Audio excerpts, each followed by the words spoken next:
The all-out war in Ukraine will enter its third year next month, the battle lines nearly as frozen as the nation itself during this frigid winter.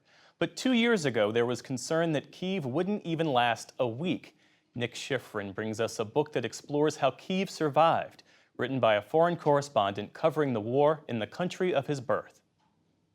Ukraine's national anthem is a dark but determined call for freedom. It begins with the line, "Ukraine has not yet perished."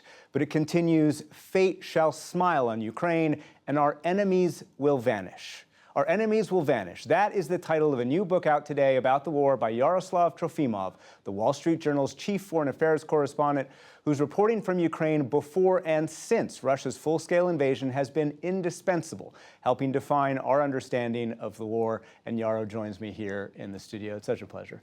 Great to be here. Thanks so much for coming in. The book's extraordinary because of the breadth of the reporting. We'll get to some of the specifics in a second. But it's also extraordinary because it is personal. You were born in Ukraine. This is actually a photo of you. That's you in the glasses right down there in art class as a kid. And you write in the book, "It felt wrong to wear on the streets of my hometown the vest and helmet. By the botanical garden where I used to go on dates, by the museum where I used to spend afternoons. The Russians thought it was theirs, in a country they believed didn't exist, part of a nation they told themselves had been invented. How dare they?" I thought. How personal is this story for you? Very much so, very much so. And I've spent much of my career covering wars and insurrections in other countries. And I always prided myself on thinking of, well, Ukraine is such a peaceful place. It will never happen there. And then one day it did, and I was prepared for that. But still, there's sort of this sense of personal insult. Like, why? This is a city that is being bombarded, destroyed, and its people have done nothing to Russia. Beginning with before the war, something that you reveal is that there was a difference between Ukrainian and U.S. intelligence before the war. The Americans had intelligence of what senior officials around Putin were telling Putin, but the Ukrainians had lower level intelligence, and they knew that those generals, those senior officials, were actually lying to Putin. Explain that, and how did that play out? Well, basically, the U.S. had a very high-grade intelligence, so they knew what the generals were telling Putin.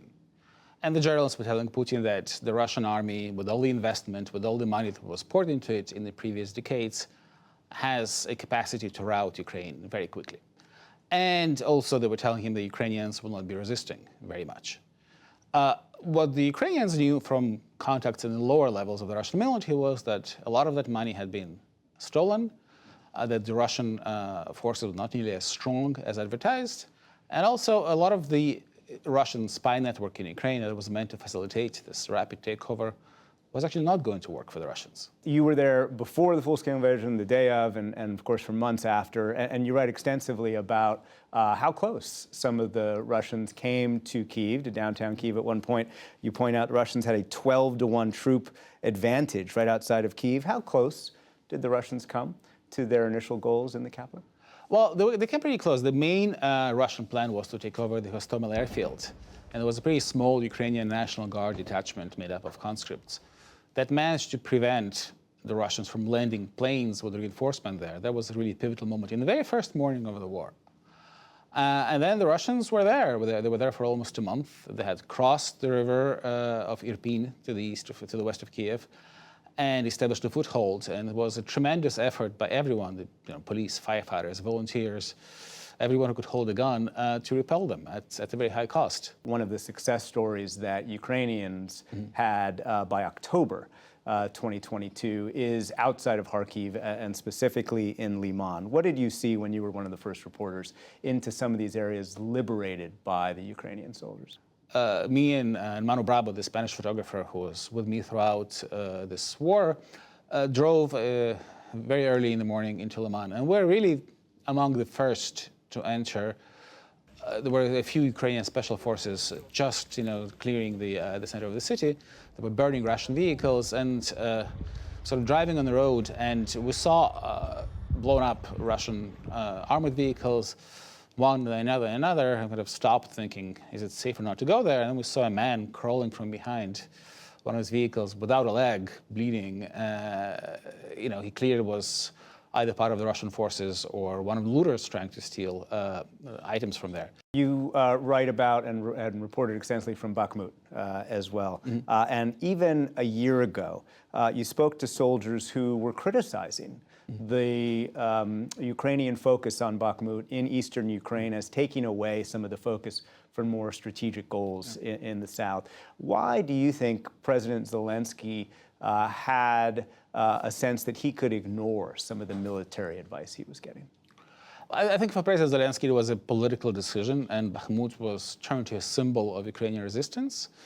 And the whole idea was, Ukraine is going ahead, is not retreating. And it was at a big cost to the Ukrainian military, for sure, but it was also to a big cost to Russia. If you remember, the main Russian force that was, the only Russian force that was on the ground in Bakhmut was Wagner, which was the only Russian force that was capable of offensive operations in Ukraine since the spring of 2022.